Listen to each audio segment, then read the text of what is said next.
Good morning. This is Peg Larson from St. Paul. Today is the 28th day of the legislative session. This week in education in the House and the Senate, they concentrated on the Permanent School Trust Fund. They brought in people from Utah who have made this into a multi-million-dollar business for the school. And whenever they buy anything for the schools, they have little stickers that say this is from your school trust fund. However, in Minnesota, we don't have as many resources, but there are bills introduced by Dietrich and Garofalo that would say that the money from the school trust fund would be directed for technology and for no other use. There will be other bills coming. Representative Mariani had House File 1524 that allows principals who are retired to come back and be substitute principals without taking any continuing education. That passed on to the floor. Representative Myra had House File 2127, and this is your online learning bill. It is not at all like Senator Nelson's bill. However, Representative Norton spoke up and said that the schools in her district in the southeast area of Minnesota and Rochester are already doing online learning, and that this is an unfunded mandate at a time when schools cannot afford that. This caused the committee to look closer at the bill and is now being sent to Education Finance. House File 300, the recommendation for a comprehensive eye exam, passed the House floor 133 to nothing. And the teacher having to pass a basic skill test also passed the House floor 132 to nothing. Today in Education Finance, they'll be taking up Representative Myra's House File 638. This is the school grading system bill, and it was greatly vetted last year, and we will see what happens to it today. Also, the bill 1913 was brought forward by Delano, Monticello, and Rockford to allow them to transfer funds. This may well open the door for our bill.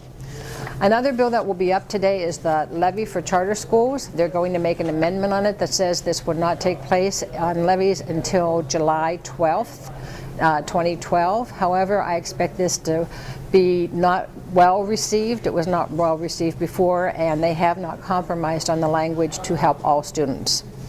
Tomorrow in the House, Education Finance, Education Reform will meet to talk about the No Child Left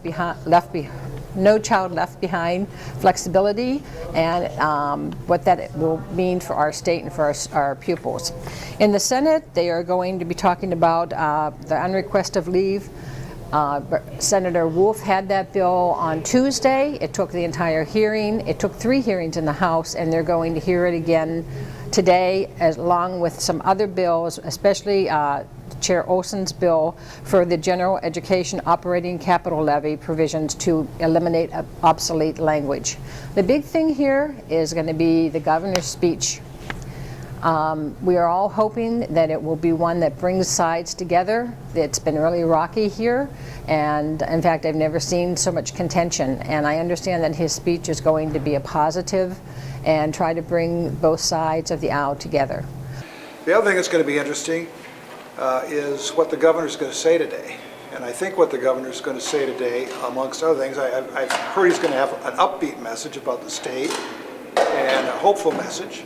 But I think he's also going to tell the Republicans, and I've gotten this from a pretty good source, that they cannot do what they did last year, which is send them a nice little package with blue ribbons on it and tell them they're willing to talk to them afterwards to negotiate after they pass the bill. He is saying, if you want to work with me, you're going to have to work with me before you pass the bill, if you expect me to sign it or to consider it. And so I expect that message to resonate tonight. The thing that I'm watching with the greatest interest is advance of the deadlines. There's been so much disjointed activity with all the breaks that have occurred that the legislature really hasn't developed a head of steam. And so you concentrate on something, then you take a week off for caucuses and you come back. So to get things done here, you have to have a concentrated and sustained effort. And when you lose your focus and your concentration, you have to kind of start over again. Couple that with the fact that the deadlines, the first deadline I think is March 16th. That may seem like a month away, but not as much hay has been put in the barn as should be, and that deadline is going to come at us like a freight train. And so it'll be interesting to see what survives that immutable fact that we're running out of time. We hope you have a great week. We'll talk to you next week from St. Paul.